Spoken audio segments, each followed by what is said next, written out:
Okay everyone, welcome back to another episode of The Burnt Chef. Today we are doing the easiest pizza dough you will ever do. It is literally 2 ingredients. It is 1.5 cups of self-raising flour and 1 cup of Greek yogurt. That is it. You don't need anything else. I swear to you, everything you see in front of you right now is all the equipment you need, plus a fork for mixing or a whisk if you prefer. So like I said, we're going to go ahead with 1.5 cups of self-raising flour. I always sift flour or any type of... I always sift flour. Let's just leave it at that. Right, that's been nicely sifted. And now we add the Greek yogurt. Like I said, it's 1 cup Greek yogurt to 1.5 cups self-raising flour. I mean, it is so simple and it is so delicious. The hardest part is mixing it all together, which takes a few minutes, but once you get the hang of it, that's it, and it's done, and it's easy. As you can see, I've laid down a bit of cling film just to help with the mess, and when I start kneading it, I'm also going to lay it down on this table and just knead it out quite nicely. So it's going to start out looking really stringy, but the more you go, the better it's going to start to join together, and the more kneading you do, the better. Once we get it into a nice consistent ball, we're going to go out and put it on the table and just knead it down.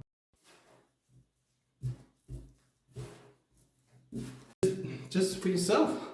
Now this dough will make a nice, say a 12-inch pizza dough, which is good for one. If you want to double it up, you can make two 8 inches, which would be great. Nice big, or one big 16-inch.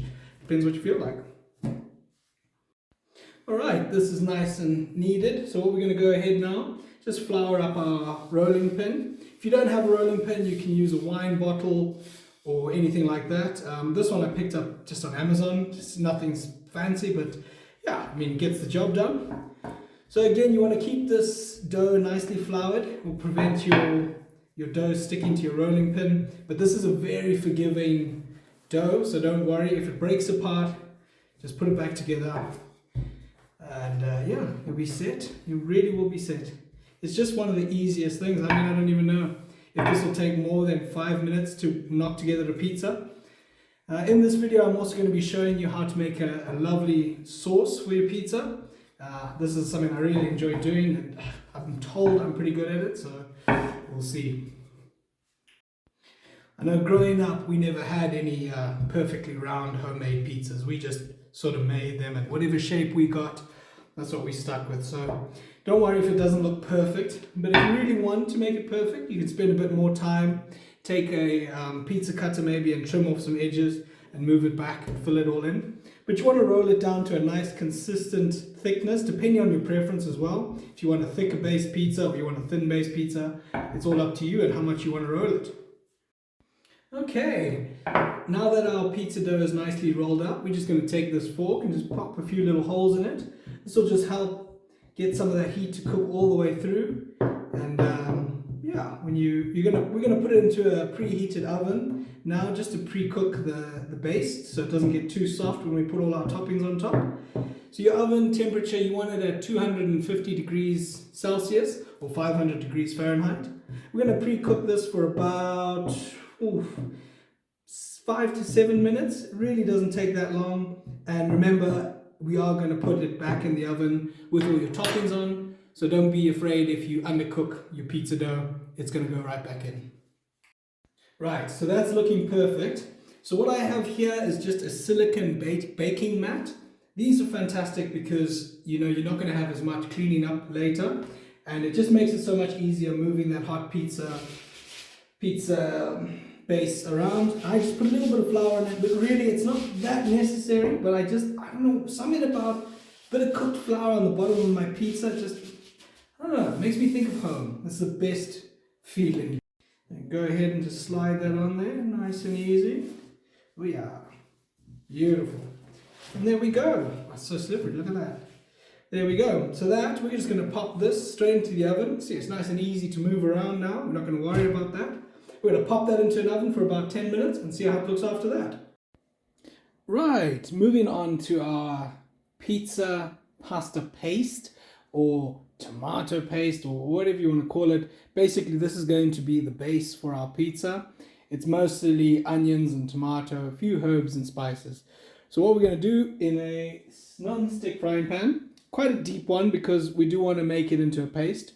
So we do want to try and thicken it up, and we want it to cook quite nice and slow. Just going to put a little bit of olive oil in there, just so that we can brown those onions and garlic.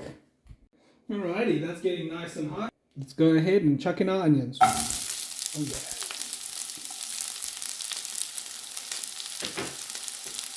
So that is 2 onions roughly cut. I'm a fan of big chunky onions. I wasn't always. My girlfriend, she loves onions, and I never really got it until I started cooking with a lot more onions.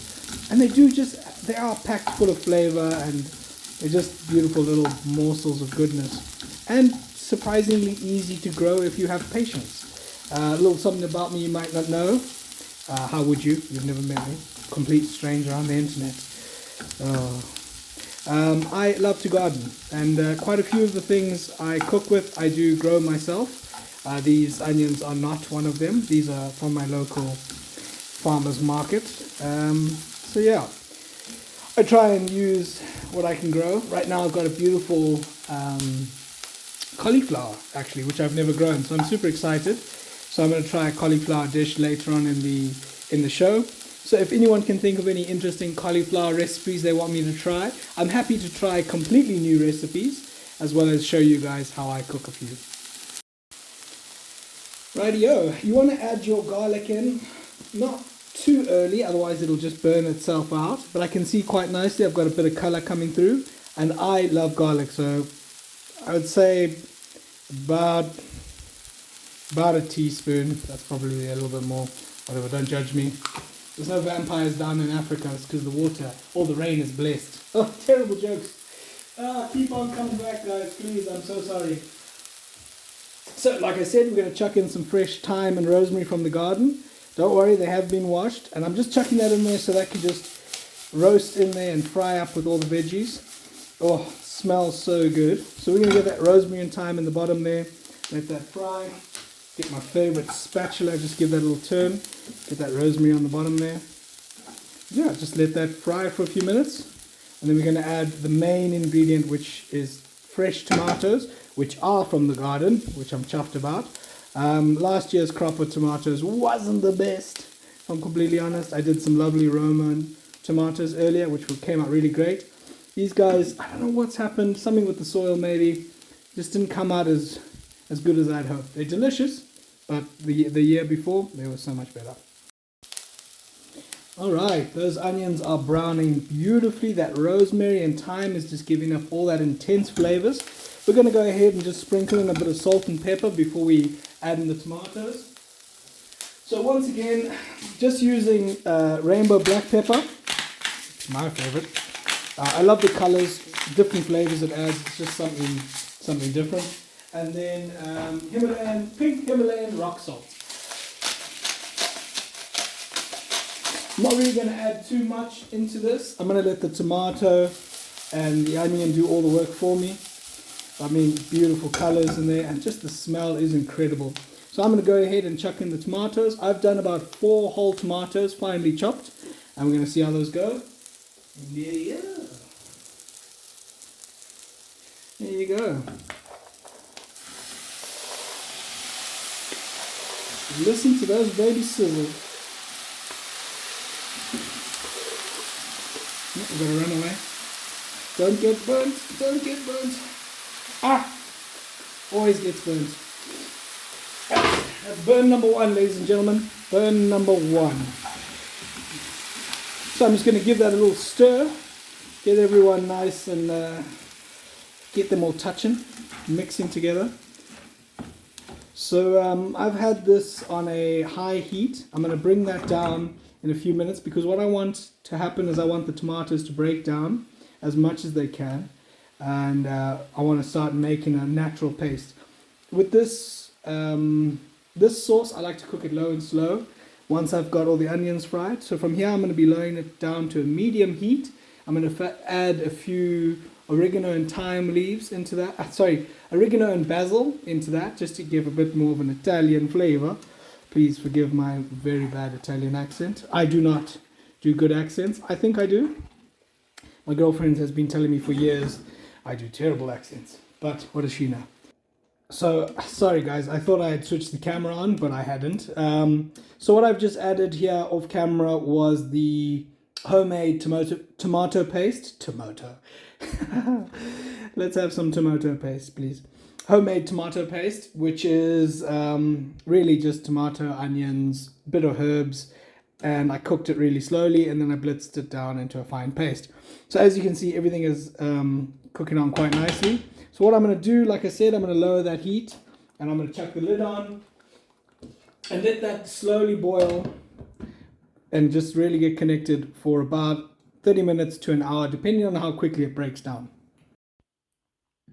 Okay, well that's been going for quite a while now. As you can see, our sauce is just where we want it. So I'm going to take that off, and the oven is preheated and ready to go. So I've just taken out our pizza, and we're going to start dressing this pizza. All right, let's go ahead and start putting on our sauce onto this pizza. I'm just using an egg flip. Just easier. I don't want to have to clean up a bit later. So you want to spread it really evenly. You don't want to overload your pizza, otherwise it's just not going to be crispy and delicious. So we're just going to go ahead, get everything on there. Now I've got quite a lot of sauce because I plan to make a few more pizzas later. But yeah, so the recipe I used is a larger one. That's why I wasn't really giving you all the ingredients the whole time, because for some of you, you'd be out there and be like, actually, that looks like a lot more than 2 tomatoes. You would be right. This was a big sauce that I want to make for later. You can store this. You just chuck it in your freezer, and it's good to keep for a few weeks. So we're going to go ahead and just cover this in all the bits. For my toppings, I'm going to be using a bit of a peri-peri chicken, which is just a hot and spicy chicken breast that I cooked the other day, as well as some crispy bacon, some Greek style mozzarella, and some full fat cheddar. So here we go with our shredded chicken breast. So this is quite spicy, but I do like quite a lot of heat in my food, so I am going to be adding some hot sauce at the end of this, so don't be alarmed. I'm a bit crazy sometimes. So again, don't overload it. You can always add more once it's off. But yeah, I mean, the nice thing about pizza is you can just add what you want, really. There's no judgment if you want to put pineapple on pizza. I've got no problem with that. I know some people do. I've seen people put apple, though. I mean, there's a line, but these days you can cross it. Who knows? Who cares?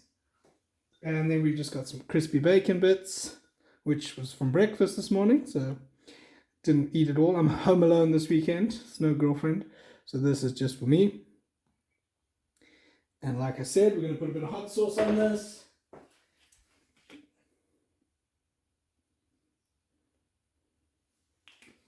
And now, cheese.